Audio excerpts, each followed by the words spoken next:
Pronto. Acho que eu vou te apresentar, Lucas. Faço questão, faço questão. Então, dando início à nossa reunião de segunda-feira, dia 23 de junho, trago uma pessoa que é muito querida por mim, professor Lucas Ribeiro Borges, a quem eu já conheço há uns bons anos e que mais recentemente tenho aí o orgulho de dividir, né, o trabalho na Unisa.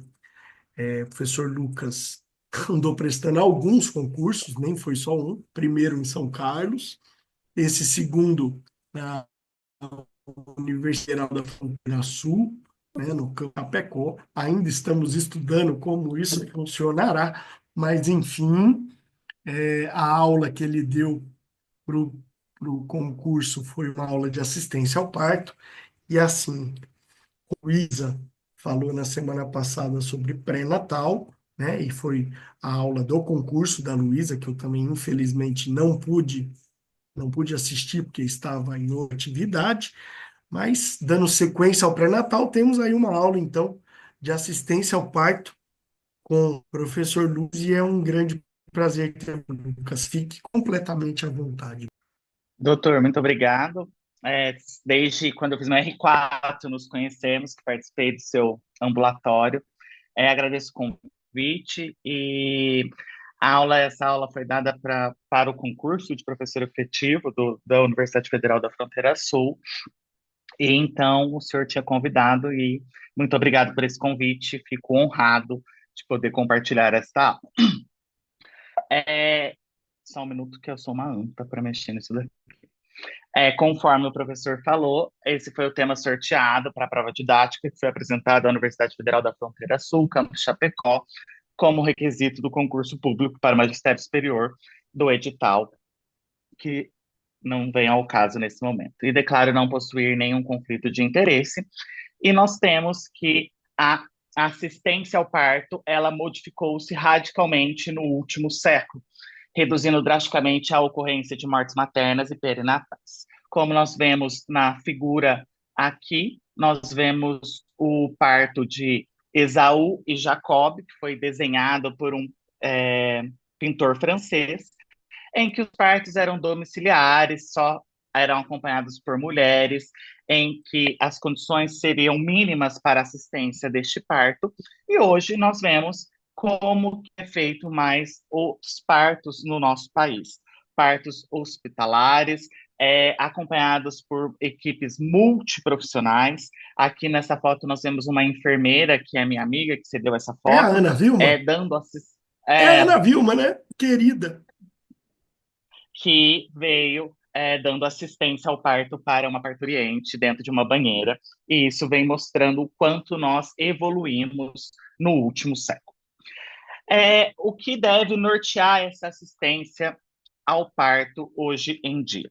Segundo o Ministério da Saúde, nós temos que falar sobre o protagonismo da parturiente, onde nós temos que esta paciente, ela é a protagonista daquele momento, nós temos que respeitar todas as suas escolhas, nós temos que dar a essa paciente o respeito, inclusive a todas as suas escolhas, aquilo que ela deseja para aquele parto, para aquele momento. Nós temos também que assegurar a segurança desse binômio, tanto da mãe quanto do feto. Nós precisamos saber como que esse feto está, como que essa mãe está. E hoje, muito falado é sobre a experiência do parto. Então, a experiência daquela paciente, o que ela teve de experiência daquele parto, é muito importante para nos nortear nesta assistência. A evolução da assistência ao parto, nós vemos nessa linha que eu tracei aqui. No passado, era um evento familiar acompanhado por uma equipe pouco qualificada, e nós tínhamos altas taxas de mortalidade materna e perinatal. Nós vimos uma transição desse passado para o nosso presente, que foi quando nós temos a hospitalização do parto com a redução da mortalidade, mas esse período de transição aumentou muito o número de intervenções desnecessárias e a mulher acabou perdendo o seu protagonismo, a parturiente acabou perdendo o seu protagonismo nessa transição do evento familiar para a hospitalização dos partos. Hoje em dia, nós vemos que essa assistência busca o equilíbrio entre a segurança e a humanização, com base em boas práticas médicas e também baseados em evidências e respeito à autonomia daquela parturiente. No futuro, nós vamos, então, acho que esse futuro já chegou, quase, mas nós vamos ter uma assistência mais personalizada, com uma tecnologia a serviço da humanização e do protagonismo feminino, e sempre, sempre mantendo a segurança do binômio materno e fetal, sendo esta mulher a maior protagonista desta. Uma boa, filha. Então vamos ficar comigo lá na mesa? Cal, seu microfone está ligado. Desculpe. Mantendo a segurança desse binômio materno e fetal. O local de assistência ao parto, nós podemos sim falar de centros de parto normal. Se aquela paciente deseja, nós temos que apoiar essa sua decisão, se possível, e se disponível na área de abrangência dessa paciente. Porém, nós temos que ter um sistema de transferência quando adotado o centro de parto normal. Apesar de ser um centro com poucos recursos, o próprio Ministério da Saúde vem nos falar que nós podemos incentivar e apoiar a decisão dessa mulher, mas esse local ele deve ter condições para transferência imediata dessa paciente, principalmente quando intercorrências graves que necessitam de uma intervenção médica rapidamente. O parto domiciliar, ele não é recomendado pelo Ministério da Saúde, porque o próprio Ministério, após fazer o seu manual de assistência ao parto de 2022, ele fala que os estudos mostraram que existe maior risco da mortalidade perinatal. Por isso, ele não aconselha, ele não recomenda o parto domiciliar. Os cuidados que a maternidade deve ter com esta parturiente é que dar uma dignidade para essa paciente, dar para ela uma privacidade para aquele momento, para a família dela, dar também proteção, e todas as escolhas que ela tiver ou que nós precisamos ter durante esse processo, nós temos que falar com ela, informando-a de todas essas escolhas, inclusive as escolhas desta paciente, a respeito de explicar todas essas escolhas, como os riscos e também os benefícios dessas escolhas. Segundo a OMS, um nascimento normal é aquele que ocorre entre 37 e 42 semanas de gestação, com o início espontâneo do trabalho de parto em pacientes com risco habitual, que tenham fetos em apresentação cefálica fletida e que resulte em mãe e recém-nascido em boas condições. Por que eu falo do nascimento normal? Porque é ele que o próprio Ministério mais fala sobre a assistência ao parto. Então, o que nós vamos fazer com essa parturiente que entrou em trabalho de parto espontâneo, que é uma paciente a termo, e que nós temos que falar com ela que nós vamos fazer durante esse trabalho de parto. Primeira coisa, nós devemos nos apresentar, visto que nós temos hoje, praticamente no município de São Paulo, toda a maternidade tem uma equipe multidisciplinar para atender essa paciente. Então, eu sou Lucas, eu sou o médico obstetra do plantão, então nós temos que nos apresentar a essa paciente, falar a nossa função, desde o técnico de enfermagem, o fisioterapeuta, a enfermeira e nós médicos obstetras. Tratar essa paciente com respeito, evitando conversas, evitando burburinhos, respeitando também a sua autonomia e seus desejos. Todo o procedimento que for feito, desde amniotomia, desde qualquer uso de ocitocina, qualquer coisa que for feita com essa paciente deve ser consentida por ela, verbalmente ou até mesmo por escrito, por termo de consentimento. E também devemos falar sobre informações claras. Nós devemos falar no tempo e da maneira que a paciente consiga compreender, visto que nós não podemos falar muitas vezes termos técnicos, porque muitas vezes essas pacientes elas não têm essas informações claras em suas cabeças, e elas não têm também o dever de saber termos técnicos. Então, sempre falar na linguagem que aquela paciente consiga compreender tudo o que nós vamos fazer e tudo que ela está passando durante o trabalho de parto. Então, a primeira fase do primeiro período de parto, que é a dilatação, ela é dividida em fase latente e fase ativa. A fase latente é aquelas contrações uterinas dolorosas, que nós vemos uma alteração variável do colo do útero, e também este colo começa a esvaecer. Porém, ele tem uma progressão mais lenta da dilatação, e ele até 5 centímetros, nós consideramos essa paciente está em fase latente. A fase ativa do trabalho de parto, nós consideramos contrações regulares, contrações uterinas regulares, aumento daquela sensação dolorosa que essa paciente vem nos dizer, e a dilatação cervical está acima de 5 centímetros, e esse período de dilatação é até quando a paciente desculpa, é até quando a paciente tem a dilatação completa. O tempo da fase latente, ele é bastante variável, então nós não conseguimos compreender, isso vai depender de cada organismo materno, de cada organismo de paciente, isso não se tem na literatura, o quanto tempo vai durar essa fase latente. E a fase ativa, nas multíparas, ele pode durar em até 10 horas, e nas nulíparas nós podemos ter até 12 horas de fase ativa nessas pacientes. Na hora que eu admito essa paciente para o parto, nós temos que fazer uma admissão adequada.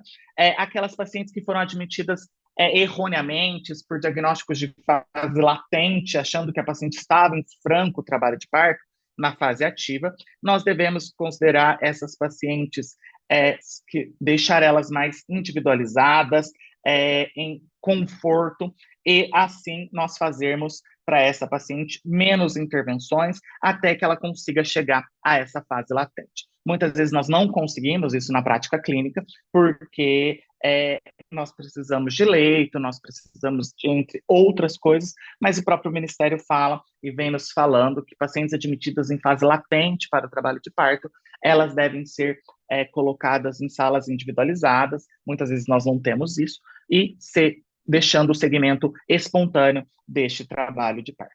Devemos proporcionar conforto para essa paciente, conforto psicológico, conforto físico mesmo, deixando essa paciente bastante à vontade em seu momento de parto, e sempre tentar respeitar o máximo possível do plano de parto dessa paciente, que hoje já é um direito do município de São Paulo, e nós vemos que essa paciente muitas vezes chega com um plano de parto bastante rebuscado. Eu atendi uma paciente esse sábado, por exemplo, que o plano de parto dela era online, de tão chique que ela estava, e que ela queria que fosse respeitado o plano de parto dela, e assim foi feito conforme toda a segurança, tanto da equipe quanto do binômio materno-fetal. Para admitir essa paciente, nós temos que fazer uma avaliação clínica dela, então nós vamos avaliar ela como um todo, lembrando que o todo é aquilo que nós todos aprendemos em semiologia, em propedêutica, sempre dar uma assistência geral para essa paciente, e depois realizar o exame obstétrico para essa paciente. O exame obstétrico é a altura uterina, toque vaginal, especular e também batimento cardíaco fetal. E a ausculta fetal, ela pode ser realizada ou com sonar Doppler ou com estetoscópio de Pinat. Hoje em dia não é recomendado alguns procedimentos, como a tricotomia, o enema, a pelvimetria clínica e a cardiotocografia. O próprio Ministério fala que nas pacientes de risco habitual, nós não necessitamos de realizar cardiotocografia para admitir essa paciente. Nós precisamos fazer apenas uma ausculta intermitente, em que nós fazemos antes, durante e depois da contração, uma ausculta com o sonar Doppler. O apoio físico e emocional para essa paciente, ele deve ser contínuo, ela deve receber este apoio durante todo esse processo, principalmente, e individualizado durante todo o trabalho de parto e o parto. O acompanhante é uma lei, então a paciente ela tem direito a um acompanhante de sua escolha, seja ele quem for, durante o trabalho de parto, durante o parto e durante o pós-parto. E essa paciente, ela deve ser assistida sempre, constantemente. Ela não deve ser deixada sozinha, exceto por períodos curtos ou por sua solicitação. Então, nós temos que estar ao lado, nós temos que praticar a obstário, estar ao lado dessa paciente durante todo o tempo, claro, respeitando também se ela não quiser que continuamos ao lado dela. A dieta durante o trabalho de parto, ela deve ser realizada sem nenhuma restrição. Claro que nós podemos fazer hidratação para essas pacientes. Aqui tem uma foto, claro, de uma maternidade particular de São Paulo, mas que a paciente tem sorvete é, a, seu, a sua escolha, mas nós devemos fornecer aquilo que nós temos ao nosso alcance para essa paciente se hidratar e também para essa paciente se alimentar durante todo o trabalho de parto. Para a abordagem da dor dessa paciente, nós podemos fazer uma abordagem não farmacológica e farmacológica. As não farmacológicas pode ser a bola de parto, que é aquela bola de pilates, muitas vezes que a gente conhece. A paciente pode ficar fazendo exercícios nessa bola, e isso tem evidência científica que alivia a dor. A imersão em água, também bastante falada, ela tem evidência científica para alívio da dor e deve ser incentivada para as pacientes, elas devem ir para o banho para alívio de sua dor. Devemos realizar massagens nessas pacientes quando possível e quando adequadamente assistidas, né? Muitas vezes nós estamos em sistemas públicos de saúde em que a assistência não é um para um, não é um médico para uma paciente, mas sempre que possível, realizar massagem nessas pacientes. E o próprio Ministério vem falar que nós podemos colocar compressas mornas. É muito falado de compressa morna no períneo para proteção perineal, mas ele fala que também tem, apesar de pouca evidência científica, nós podemos colocar compressas mornas na região lombar dessa paciente, que, por exemplo, que vai aliviar essa dor não farmacologicamente. Abordagem farmacológica, nós temos as analgesias regionais, que sempre, sempre, sempre, sempre, que se essa paciente solicitar, ela deve ser realizada, independentemente da fase do parto e também do grau de dilatação. Se essa paciente solicitou, isso já é motivo suficiente para a realização de analgesia de parto. Então, comparando os métodos farmacológicos para alívio da dor, nós temos desde a analgesia epidural, a raquianestesia, opioides parenterais e bloqueios do nervo pudendo, mas o que nós estamos falando de mais alta eficácia seria a analgesia epidural e a raquianestesia, que vão ter alívio efetivo da dor e vão ter uma boa analgesia da paciente. Claro que a analgesia epidural, ela permite participação ativa das pacientes, porém, as duas, tanto a analgesia epidural como a raquianestesia, elas podem ter um prolongamento do segundo período e tem maiores taxas de parto instrumentalizados. Os opioides parenterais foi muito utilizado antigamente, ele é de fácil administração e baixo custo, porém ele pode levar a uma sedação materna e uma depressão respiratória neonatal, então ele não é muito mais utilizado, mas quando nós não temos grandes estruturas, podem ser utilizados, o próprio Ministério vem nos dizer que pode ser utilizado. E o bloqueio de nervo pudendo, ele tem uma eficácia moderada, local, única e exclusivamente perineal, que ele vai apenas para o desprendimento, que ele vai nos auxiliar para o alívio da dor dessa paciente, então ele não é muito recomendado na fase de dilatação. As posições e movimentações durante o trabalho de parto, elas devem ser estimuladas. Essas pacientes, elas não devem ficar apenas retidas ao leito, elas não devem ser orientadas a ficar apenas deitada. Nós temos que orientar essa paciente a deambular, ela deve ser estimulada a realizar esses movimentos. Claro, vamos respeitar o desejo e o conforto dessa mulher. Ela deve também admitir posições verticalizadas que vão favorecer a progressão desse trabalho de parto. E quando ela tiver analgesia, ela deve assumir a posição que ela se sentir mais confortável, respeitando também o desejo e o conforto da mulher. Muitas vezes nós vemos que as pacientes com analgesia, depois da analgesia, elas têm bastante sono, algumas têm vontade de dormir, nós devemos respeitar essa paciente na progressão que tiver esse parto, se vitalidade fetal preservada e mãe bem, nós podemos deixar até essa paciente dormir, muitas vezes porque ela vai se sentir mais confortável tirando um soninho naquele momento. Sobre a ausculta fetal durante a fase de dilatação, durante o primeiro período do trabalho de parto, nós temos que a ausculta vai ser durante e após uma contração, ao menos durante 1 minuto, registrando-se um único valor. Sempre registrar acelerações e desacelerações, que são identificadas na conduta, nessa ausculta, e sempre ver quando, para a gente diferenciar muitas vezes, se nós não estamos pegando o pulso materno, nós podemos palpar o pulso radial dessa paciente para avaliar se é mesmo uma desaceleração ou apenas batimentos cardíacos maternos. Sobre a monitorização com cardiotocografia, ela não é recomendada, a cardiotocografia contínua não é recomendada para avaliação do bem-estar fetal em gestantes saudáveis que estão de risco habitual que entraram em trabalho de parto espontâneo. Então, muitas vezes, nós temos o hábito de colocar cardiotocografia, mas o próprio Ministério da Saúde vem nos dizer que não há necessidade nessas pacientes, que elas podem ter essa ausculta intermitente sendo realizada durante o trabalho de parto. A monitorização no primeiro período de parto, nós temos que avaliar contrações uterinas a cada 1 hora. A frequência cardíaca fetal, nós vamos avaliar a cada 30 minutos, então, durante e depois das contrações. A frequência cardíaca materna a cada 1 hora.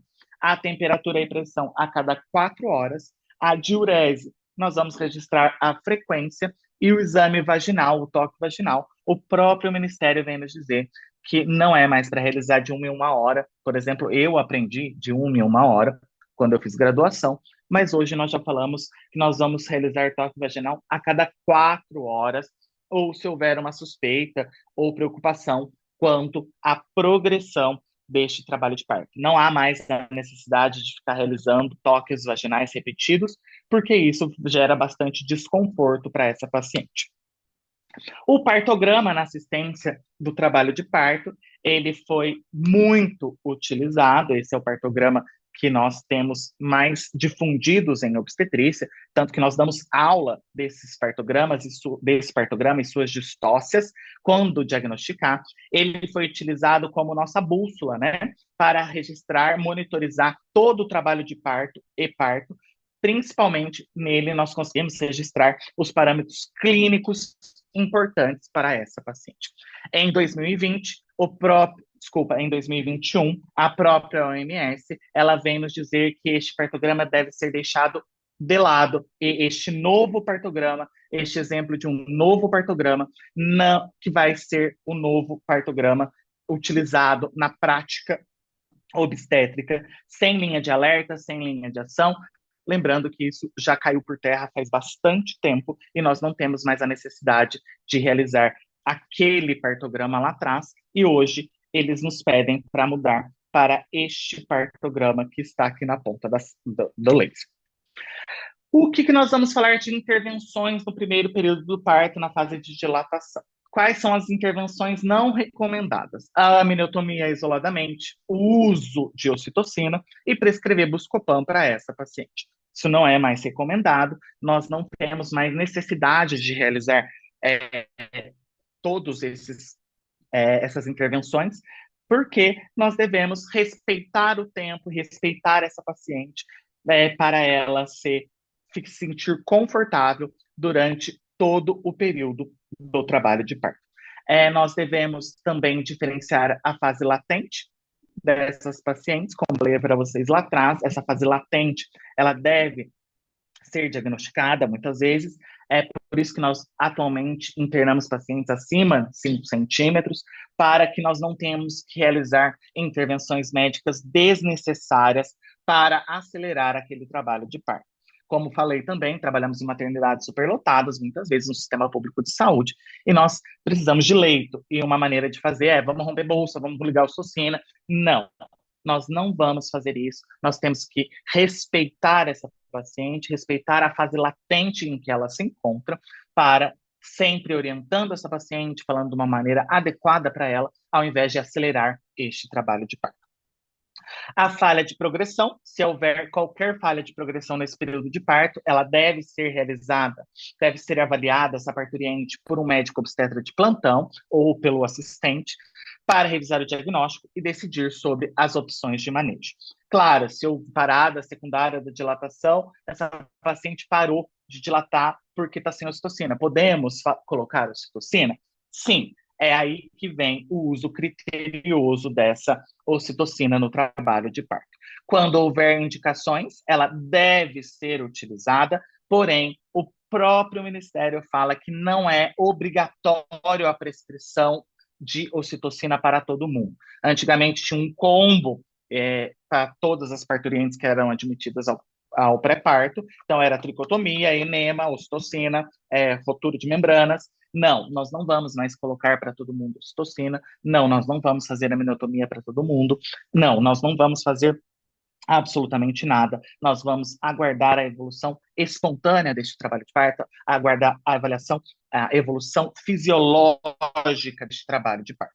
Quando indicada o uso da ocitocina, nós temos que fazer esquemas de baixas doses e também o monitoramento fetal desse feto e dessa mãe, justamente porque essa medicação vai promover um aumento das contrações, muitas vezes, e que podem levar a sofrimentos fetais, a desconforto materno, entre outras coisas. Sobre a eliminação do mecônio durante o trabalho de parto, o Ministério da Saúde vem nos dizer que o monitoramento fetal contínuo deve ser realizado, se disponível, porque ele vai ser utilizado para a detecção dessa hipóxia diante da eliminação do mecônio durante o trabalho de parto. Se não houver disponibilizado uma cardiotocografia, nós vamos realizar a ausculta fetal intermitente qualificado antes, durante e após a contração, seguidas de técnicas padronizadas que podem ser utilizadas. A paciente, sempre que houver eliminação de mecônio durante o trabalho de parto, ela deve ser transferida, se ela estiver em casas de parto, em centros de parto, para um ambiente hospitalar, porque ela precisa de outros cuidados e também de profissionais treinados para o suporte avançado de vida neonatal. Por isso, o mecônio não deve ser tratado como apenas fisiológico do trabalho de parto, ele deve ser levado para ambiente hospitalar. A eliminação do mecônio durante o trabalho de parto também não é indicação de cesárea. Lembrando-se, vitalidade fetal preservada, nós podemos e devemos dar continuidade ao trabalho de parto, e isso, muitas vezes, nós acabamos nos protegendo, não sei se é a palavra correta, mas nós acabamos sempre indicando cesárea por mecônio, mas muitas vezes, se a vitalidade fetal preservada, o próprio Ministério vem nos falar que não há indicação de parto cesárea. Terminando o primeiro período, nós vamos falar agora do segundo período de parto, que é o período expulsivo, que é entre a dilatação completa, a dilatação total do colo do útero e a expulsão fetal. Então, as posições no segundo período de parto que devem ser tomadas por esta paciente devem ser posições verticalizadas, posições de cócoras ou posições laterais. Claro, e também aquelas posições em que a paciente se sentir mais confortável, respeitando o protagonismo dessa mulher, respeitando o que ela deseja durante o seu período expulsivo. O Ministério da Saúde fala que há pouca evidência para a imersão em água no segundo período, no período expulsivo. Apenas fazem partos em banheiro, mas o Ministério vem nos dizer que não há evidência, não há uma evidência bastante completa sobre a imersão de água no segundo período. Pode ser que isso venha a mudar, mas hoje, desde 2022, que é o último manual que nós temos da assistência ao parto normal, ela fala que não é para ser colocado em água no período expulsivo. Os puxos durante o segundo período, nós vamos apenas apoiar essa paciente a realizar os puxos espontâneos. Nós não vamos fazer puxos dirigidos com essa paciente. Vamos lá, mãezinha, força, força, força, força. Não, ela vai fazer os puxos que forem espontâneos. Nós vamos apoiar e realizar com essa mãe apenas esses puxos. A duração do segundo período de parto, para todos nós, obstetras, todo mundo fica com as coronárias bastante arrepiadas, né? Mas o próprio Ministério fala que pacientes multíparas sem analgesia, nós podemos esperar até 2 horas, e aquelas nulíparas sem analgesia, 3 horas. E com analgesia, nós podemos esperar nas multíparas 3 horas e nas nulíparas até 4 horas de período expulsivo. Haja coração, mas se tudo estiver bem entre mãe e feto, nós podemos sim esperar 4 horas de período expulsivo. Tanto que nós podemos e devemos esperar essas 4 horas para essa paciente. Quais são os cuidados que nós temos que ter com o períneo nesse segundo período do trabalho de parto? Técnicas de proteção são aquelas técnicas hands-on. Proteger o períneo com a mão mesmo. Nós vamos fazer a proteção desse períneo. Podemos colocar compressas de água quente nesse períneo para diminuir a de laceração. E hoje o próprio Ministério vem nos dizer que a episiotomia ela deve ser realizada seletivamente. Quando ela deve ser utilizada? Única e exclusivamente quando este períneo estiver próximo de uma rotura, seria uma rotura de 4º grau, que nós estamos vendo que ele vai romper e que vai levar a uma ruptura exagerada, que vai levar o caos na vida dessa paciente. Então, neste momento, unicamente, nós podemos fazer a episiotomia. É claro também, a episiotomia é muito feita em partos instrumentalizados, principalmente partos fórceps, devido ao risco de lacerações de 4º grau que podem acontecer com a instrumentalização desse parto, mas mesmo assim já existem estudos falando que a episiotomia no parto fórceps, muitas vezes ela pode ser deixada de lado. Não há necessidade de fazer episiotomia. Muitas vezes foi se falado de fazer episiotomia em partos prematuros, que aliviaria o tocotrauma. Não, isso não existe mais. Já há bastante evidência científica sobre isso. Então, nós podemos fazer episiotomia única e exclusivamente quando nós temos uma iminência de rotura perineal de 4º grau. As falhas de progresso no segundo período, então sempre vai ser realizado por uma assistência médica, vai ser realizado por um médico. Esse parto a ser distóxico, um parto distóxico deve ser realizado pela equipe médica. As intervenções, nós vamos considerar amniotomia, se essa paciente tiver com as membranas intactas, uma rotação manual, a depender da variedade de feto, e, às vezes, muitas vezes, precisamos realizar partos vaginais operatórios, a depender da posição, a depender da altura, a depender do quadro clínico daquela paciente. Vamos oferecer estratégias de apoio para essa paciente, então nós vamos dar suporte, mudar ela de posição, algumas vezes a necessidade de até esvaziamento da bexiga para essa paciente, e também vamos dar um apoio psicológico, encorajamento, fala que ela já está no final, já está quase nascendo, as pacientes estão exaustas, cansadas, mesmo sob analgesia, e ela precisa ser encorajada para esse final. Nós vamos promover também um alívio da dor, que nós vamos avaliar muitas vezes aquelas pacientes que não estão com analgesia ainda, que não precisaram, não solicitaram analgesia, nós vamos sempre promover uma analgesia para essa paciente. O parto vaginal operatório, ele vai ser sempre indicado quando o bem-estar fetal estiver comprometido ou quando eu tenho um prolongamento do período expulsivo, que é o segundo período, e a escolha vai depender das circunstâncias clínicas e principalmente da experiência profissional. Nós não devemos realizar partos operatórios se nós não temos experiências com esses tipos de materiais. Aqui nós temos o parto fórceps e aqui nós temos o vácuo extrator, que são os 2 tipos de parto vaginal operatórios que nós temos no nosso país.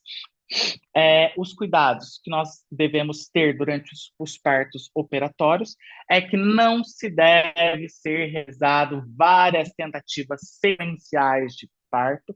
Nós não podemos fazer parto vácuo, depois mudar para fórceps, isso não existe, tá?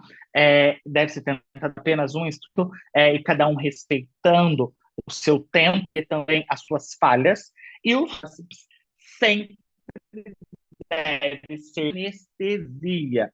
Eu falo que isso acho que é bastante comum, de preferência uma anestesia loco-regional, porque o próprio bloqueio do nervo pudendo, às vezes o paciente acaba com a aplicação do forte. Temos que dar conforto para essa paciente, então, uma anestesia para essa paciente ser submetida a essa o, o trabalho, assistência ao parto acontece desde a expulsão da placenta. Então, a duração pode durar de 5 a 6 minutos, que 90% vão ser expulsas até esse momento.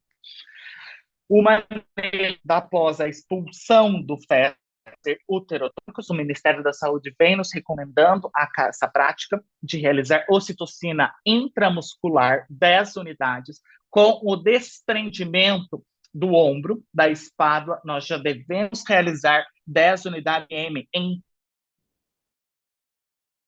toda no parto cesárea, mas aqui eu estou falando de assistência, mas realizar tração controlada dessa placenta. Não é puxar para evitar inversões uterinas e hemorragias pós-parto. E também vamos realizar um campeamento oportuno deste cordão umbilical. Não se faz mais de rotina. Nasceu, clampeou, nós devemos colocar esse feto,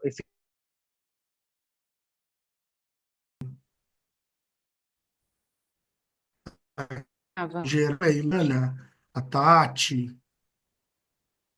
Oi, chefe, minha Tá, internet isso. tá Ok. meio Ó na máquina. travada aqui. Vamos embora. É isso. Obrigado.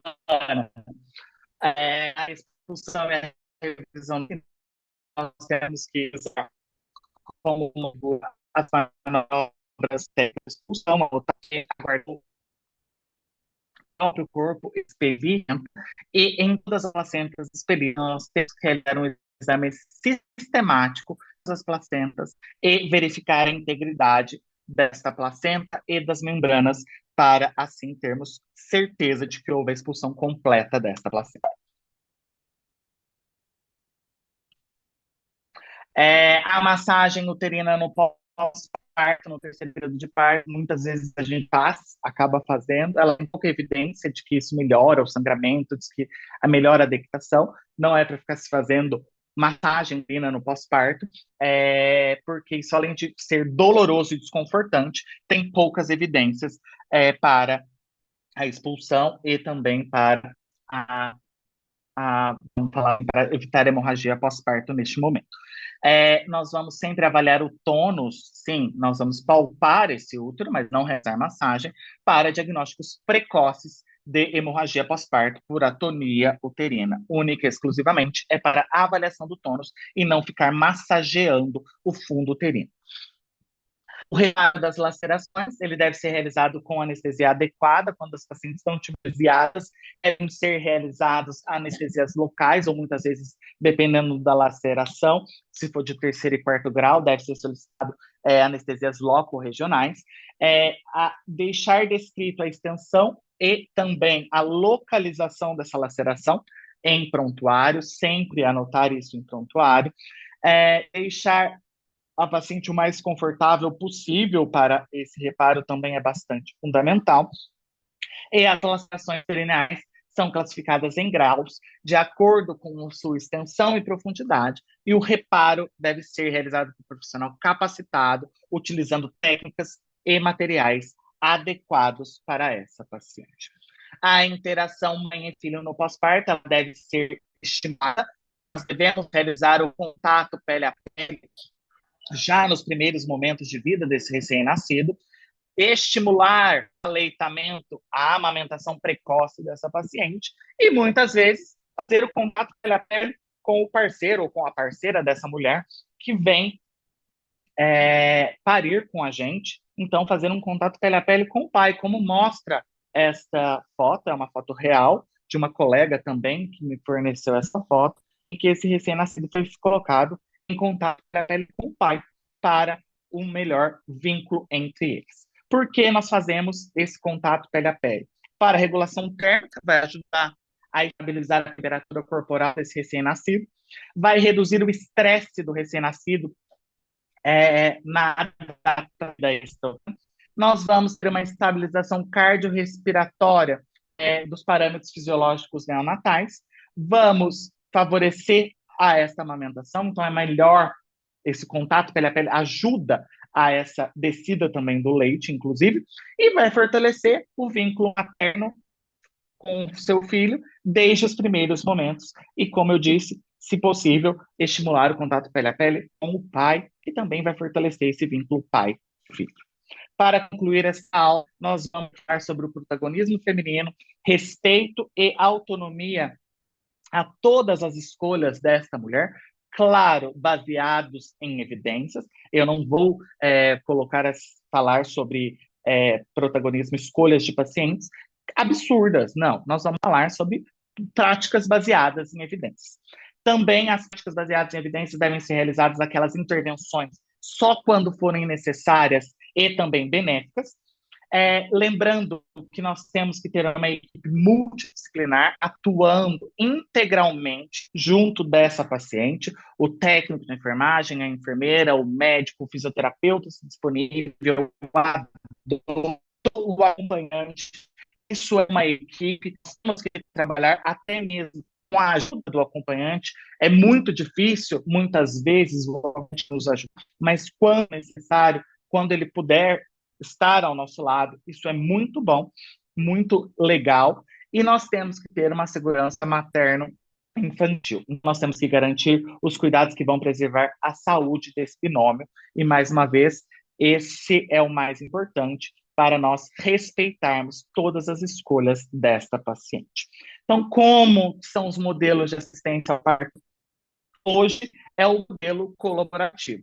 Mas antigamente nós tínhamos um modelo que era liderado só por médicos obstetras, depois nós tivemos um modelo que é liderado por enfermeiras obstétricas e obstetrizes, mas nós devemos juntar os dois modelos, que foi visto que partos feitos por equipes de enfermagem e obstetrizes têm menos intervenções que partos com médicos, e assim nós unirmos com o modelo colaborativo, com o modelo assistencial multiprofissional, para nós termos bons desfechos, sem intervenções necessárias e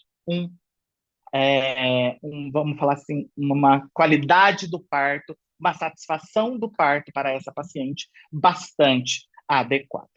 Para findar esta aula, eu deixo aos senhores essa frase que eu achei bastante profunda no que nós aprendemos. Falo isso por mim, inclusive, porque eu aprendi uma outra obstetrícia que eu pratico hoje. Então, nós não considere nenhuma prática como imutável, mude e esteja pronto a mudar novamente. Não aceite verdade eterna, experimente, e essa aula é um convite para os senhores experimentarem essas práticas clínicas, essas práticas de assistência ao parto bastante diferentes. E é isso que nós queremos ao final de todo o parto, é que a família esteja feliz, o recém-nascido no colo da mãe e toda a equipe esteja sorrindo. Doutor Felipe, mais uma vez, obrigado pelo convite, espero ter correspondido às suas expectativas.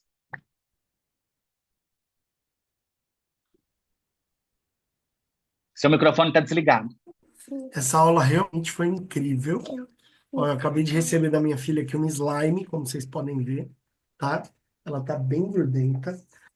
Sua aula foi incrível, Lucas. Incrível mesmo. Eu identifiquei várias pessoas. Ju Otolia deu plantão comigo. A Ana deu plantão comigo. Então, Eu além de pedi ter para sido... a Juliana ceder as Não, fotos para eu não, colocar na aula. além de ter sido muito gostoso rever, né? Pessoas que eu não... Já tinha... Eu mandei mensagem para as duas falando que eu tô com saudade, inclusive. Mas foi muito gostoso ver a maneira como desenrolou a aula. Já tivemos alguns comentários aqui, então comentários, por exemplo, sobre o partograma do Grajaú, que talvez a gente precise mudar. Já tivemos contrapartida falando que a Elisandra falou que não tem mais linha de alerta e linha de ação, enfim. Partograma é um problema, né? A gente até sabe que tem que mudar, mas na verdade o modelo novo não existe ainda, né? Então a Foi gente continua. publicado, né, doutor? Mas não foi ainda. O próprio Ministério da Saúde ele ainda não revogou esse cartograma É, antigo. Só tomou atualização mesmo, mas o próprio Ministério, se o senhor olhar o Manual de Assistência ao Parto, ele usa o cartograma antigo. Apesar de que, como diz, a publicação foi feita em 2021 e o Assistência ao Parto foi feito em 2022, o livro do sim. Ministério. Então tem uma discordância de literatura, Eu né? acho, Que foi uma recomendação da OMS. eu acho mais recente, tem uma publicação do MS que fala sobre um manual de boa experiência no parto, né? Eu vi que a Luciana mandou algumas coisas aí no grupo, já estava abrindo aqui. Eu vou achar esse manual seria manual de boas práticas, de experiência. É isso, que é Achando, muito falado hoje. achando aqui, eu já mando para vocês, mas eu achei incrível a aula, Lucas. Queria abrir para a pergunta dos nossos residentes, professores, alunos, enfim. Eu queria perguntar uma coisa. Eu vou. Quem é a Pois Amanda? não, Amanda. Amanda é a nossa R2. Ela É, queria causar. não, não é. Amanda É porque eu fiquei. Demarque. Alguém me falou isso esses dias, e aí você comentou isso na aula também. Aí só pra saber, quando você fala que a parturiente, né, tem direito ao acompanhante no parto e no pós-parto, né? E aí surgiu a dúvida que acho que as meninas do CEPACO comentaram com a gente que lá no CEPACO o acompanhante fica durante todo o parto e vai pra RPA. Aí eu queria saber se é isso o correto. O correto é no pré-parto, parto e pós-parto. Mas muitas vezes as nossas maternidades, Amanda, não dispõem de espaço físico, principalmente Sim. na RPA, para deixar o acompanhante. Por exemplo, na maternidade Cachoeirinha, que eu dou plantão, fica-se no pré-parto, fica-se no parto, assiste o parto, mas na RPA não tem espaço físico disponível. Daí, numa salinha ao lado, tipo ali fora do centro cirúrgico, do centro obstétrico, para isso. Mas se você tem espaço físico adequado, é lei, e lei tem que ser O seguida, né? Entendi. amparo maternal fica na RPA, inclusive os acompanhantes. Então, É, PPP, é né? durante todo o Pré-parto, período. parto e puerpério, na verdade. E é lei. É O PPP. exatamente isso, tá? Se alguém questionar a lei, nós estamos sendo contra a lei, entendeu, Amanda? Então, assim, se há espaço, deve ser estimulado o parto, pré-parto, parto, porpério, desde a RPA até o alojamento conjunto. Tá bom, obrigada. Era Era. isso a E pergunta? quando você fala de analgesia de parto, que apenas tipo, se a gestante pedir já é o suficiente pra gente Sim. fazer. Mas igual, a gente trabalha num serviço que não tem essa disponibilidade. É, Mas em tese também seria fora da lei, né? Tipo, teoricamente, é fora um pouco da lei que está na lei do desejo da paciente, feita pela Janaína Pascoal, que sim, ter toda a maternidade de analgesia e ter a escolha da paciente em parto cesárea. Mas nós não temos essa disponibilidade em todas as maternidades. Por exemplo, eu trabalho em todas as maternidades que eu trabalho, tem essa disponibilidade, mas eu sei que isso não é a realidade do nosso país, porque esse manual do Ministério da Saúde foi feito para o país. Então, você imagina a população ribeirinha do Amazonas, que vai ter partos em centros de partos naturais, não tem assistência é, com anestesista. Então, assim, é, o que você tem que saber, Amandinha, é que a qualquer momento que a paciente solicitar, se você tem disponível, você forneça a ela do, a assistência da anestesia. tá, só uma última coisa. Sobre o banho em imersão, né? O chuveiro não entra, tipo, na. Entra, Ah, tá. pode o banho, pode ser, tá? É que Então, ali eu coloquei mais chuveiro, fotos de banheira, né? Mas chuveiro é, você É, não tem? chuveiro é aspersão, muda o termo só. sim, sim, mas vale, né? Válido, Ele é sempre milagroso válido. no Grajaú. Sim, ele é milagroso para todo mundo. Tá bom, obrigada. Nada, Amanda, Então, obrigado a você. aproveitando o gancho da Amanda, falou de água, né? Tem um estudo grande que eu gostei do nome, estudo chama pool, né? Pool de piscina, sobre nascimento da água. A gente está para ter alguns resultados que estão para sair, né? Inicialmente, como o professor mesmo disse, no expulsivo não é recomendado água, mas talvez esse estudo pool traga informações diferentes, né? Então a gente tem que estar aí de cabeça aberta para mudanças, né? É isso. O Lucas falou uma coisa muito legal sobre cardiotocografia. Então, ele falou assim: risco habitual em parto espontâneo, na verdade, não precisa, né? Perfeito. Eu sempre acho que risco habitual e trabalho de parto espontâneo é uma porcentagem, não sei se é tão pequena, mas deve dar mais ou menos uns 30% das nossas pacientes, vai. Porque se você induzir um parto, já não é risco habitual. Se você colocar ocitocina, já não é Não é trabalho de mais parto risco. espontâneo. E não Então, é alto assim, risco, né? a gente acaba tendo a cardiotoco como uma aliada mesmo, e eu gostei da parte que no mecônio indica o cardiotoco contínuo, porque o mecônio é um sinal de alerta bem importante. E a gente vê extremos, né? A gente vê o cara que vê o mecone e opera, e a gente acha, tem o outro extremo que mecone não é nada. Então, na verdade, eu acho que a gente tem que achar esse meio termo, né? Cardiotoco contínuo, eu acho bem interessante Nossa nessa especialidade situação. vive de extremos, né, doutor? Tem a turma Exato. extremista para lá e a turma extremista para cá. Pessoal, mais perguntas? Temos mais Eu residentes aí, ó. tenho. Um monte. Ana Maria, Oi, vamos. Lucas, parabéns pela aula, muito boa. Muito Eu tenho obrigado. uma dúvida. Você não mencionou o que que o Ministério da Saúde fala sobre toque retal, depois de tudo, revisão de placenta, que a gente vê alguns obstetras fazendo de rotina.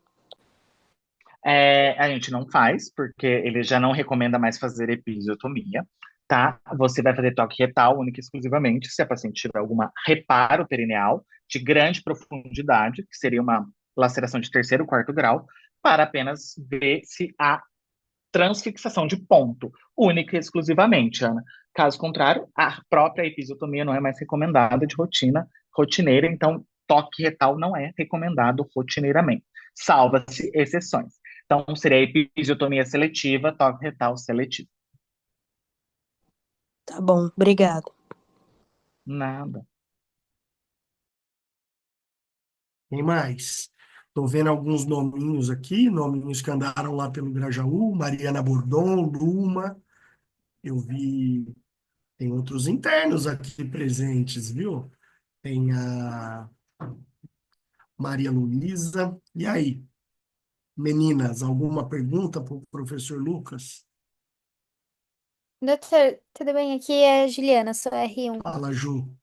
Eu Eu sei quem tenho. é você, querida. Todos sabemos. Eu sei, pro Dr. Lucas, acho que ele não me conhece. É, em questão do chuveiro, que a Amanda falou, por exemplo, até quantos centímetros tem algum limite que a gente poderia deixar a paciente ir ao chuveiro? Ou tem alguma coisa assim?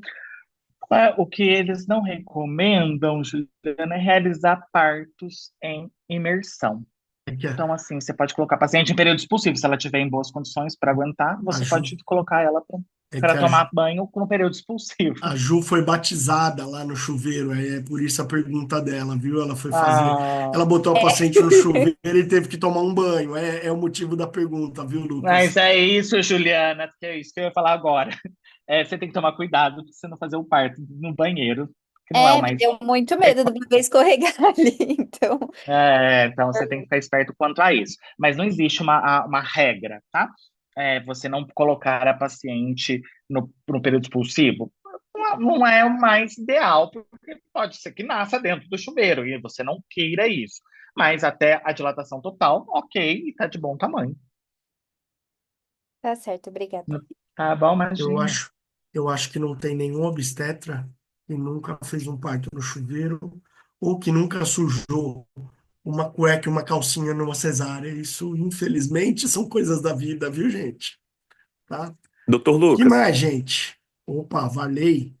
doutor Oi, Lucas, Diga eu aí, sou querido. residente da Prefeitura de Guarulhos. Eu queria fazer uma pergunta para o senhor. pois não? Em alguma situação, possibilidade de se realizar cardiotoco contínua na situação do mecônio, qual seria o seguro entre essas cardiotocs para eu poder ter um padrão de vitalidade tranquilo para que eu possa fazer a próxima? Você vai ter que fazer a ausculto intermitente de 30 em 30 minutos, né? Que isso já é o recomendado para parto sem mecônio. Então, se você que você tenha pego alguma desaceleração nessa assistência de 30 em 30 minutos, você instala uma cardiotoque para você avaliar o tipo de desaceleração que está tendo. Então, assim, você vai fazer a ausculta. É... Peraí, que alguém mandou alguma coisa aqui. Você vai fazer a ausculta e de 30 em 30 minutos. Você pegou alguma desaceleração naquele parto meconial, naquela paciente que está com mecônio, você instala uma cardiotoco para reavaliar a vitalidade desse feto. Que seria Perfeito. o mais próximo que você consiga fazer da cardiotoco contínua. Porque quando você não tem, que isso é a grande maioria que nós temos no nosso sistema público de saúde, não temos aparelho para fazer cardiotoco contínuo. Tanto que eu acho que muitas vezes os partos cesáreos são indicados por causa disso, no Exato. mecônio. Mas você pode fazer a ausculta de 30 em 30 minutos do batimento cardíaco fetal.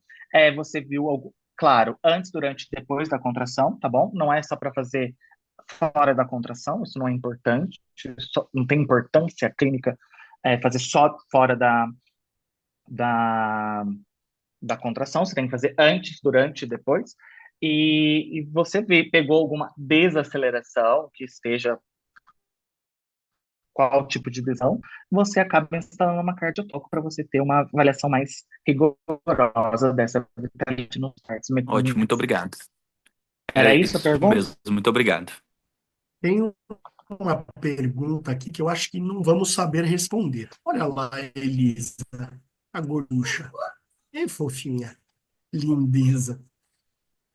Tá aqui, a pergunta da Mari Ponciano é na presença de mecônio espesso ou qualquer mecônio? É uma pergunta que eu pro Lucas, depois eu... Mariana, então, tudo isso depende de um quadro clínico, tá? Não adianta você pegar um mecônio espesso com 2 centímetros, tipo assim, a paciente internou por rotura prematura de membranas com 2 centímetros. Você não vai induzir, entendeu? Você não vai pôr miso nessa paciente, por exemplo. Então, assim, isso depende muito. Agora, é uma paciente com 9 centímetros mecônio espesso. Vitalidade fetal preservada, grande multípara, vale a pena, acho que, aguardar. Então, como o Dr. Felipe já mesmo, então não tem uma resposta tão fidedigna do, tipo assim, é isso ou aquilo, não tem uma receita. Você vai ter que ver um quadro clínico completo dessa paciente, inclusive paridade, tudo, e, e a reavaliar. E sempre lembrando, feto bem e mãe bem, isso não contraindica o normal, tá bom? Porque hoje em dia há contraindicações de parto normal, são gigantescas, que existem das balelas por aí, mas não é indicação de cesárea mecônio espesso, principalmente. Vai depender de dilatação, vai depender de vitalidade fetal, vai depender do quadro clínico que aquela paciente se apresenta para você. Não sei se respondi, Acho que a Mariana. Luísa levantou a mão. Você quer falar sobre isso, Lu?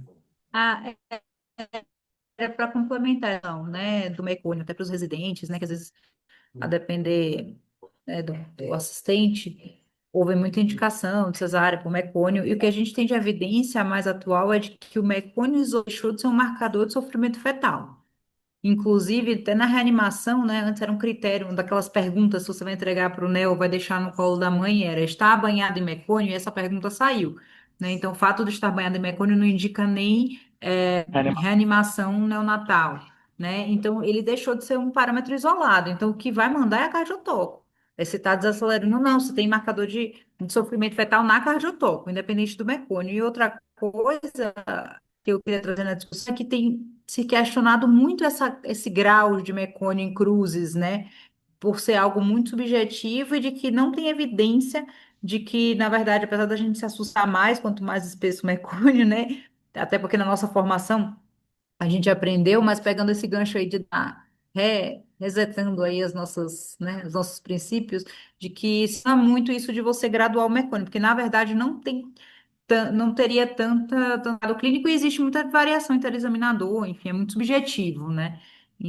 Então, vale a gente se questionar e assim, viu, o mecônio é cardiotoco, o que vai mandar é a cardiotoco naqueles parâmetros que a gente já segue mesmo, né? Eu acho que ele, é como a presença do mecônio indica você avaliar a vitalidade fetal, né? Mas não, o mecônio é um procedimento. É, E é realmente um grande debate indução, tá? Eu também acho, induzir mecônio aí também já acho demais, mas assim, acho que eu vale tenho, eu ver o que tenho que... notícia que talvez seja uma notícia interessante aí para os nossos residentes. Eu fiz um convite para uma pessoa que eu tenho um carinho muito grande, né? Professor Jorge Kuhn, Avenida Paulista já foi parada numa passeata pró-professor Jorge Kuhn, é uma longa história, foi incrível. Eu convidei ele para falar de cardiotoco, né? Os parâmetros atuais e afins. Eu acho que eu posso pedir para ele comentar um pouco sobre mecônio também nesse contexto, né? Acho que dentro da interpretação geral. Mas o mecônio eu gosto de uma coisa, não é cruzes, porque como a Luísa disse, as minhas três cruzes são as duas cruzes dela, enfim, isso varia muito, né? Mas eu gosto de um conceito que chama mecônio primário e secundário. Então, assim, mecônio primário é aquele que, por exemplo, a paciente rompeu o bolso em casa e ela chega de forma frequente depois das 40 semanas, uma ruptura em casa, chegou na maternidade, você examinou e tem um mecônio na admissão. Isso é um mecônio primário, ok? Nem sempre indicativo, de novo, de fetal. Mecônio secundário. A bolsa rompeu, o líquido era claro, certo? E durante... O Gabriel acabou de entrar, deixa eu admitir o Gabriel para falar antes de qualquer coisa. Gabriel, você está aí?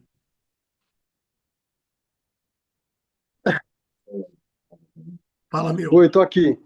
Então é isso. O Gabriel estava enrolado no consultório. Bom E que ele aí? entrou agora no final. Foi uma aula incrível do Lucas.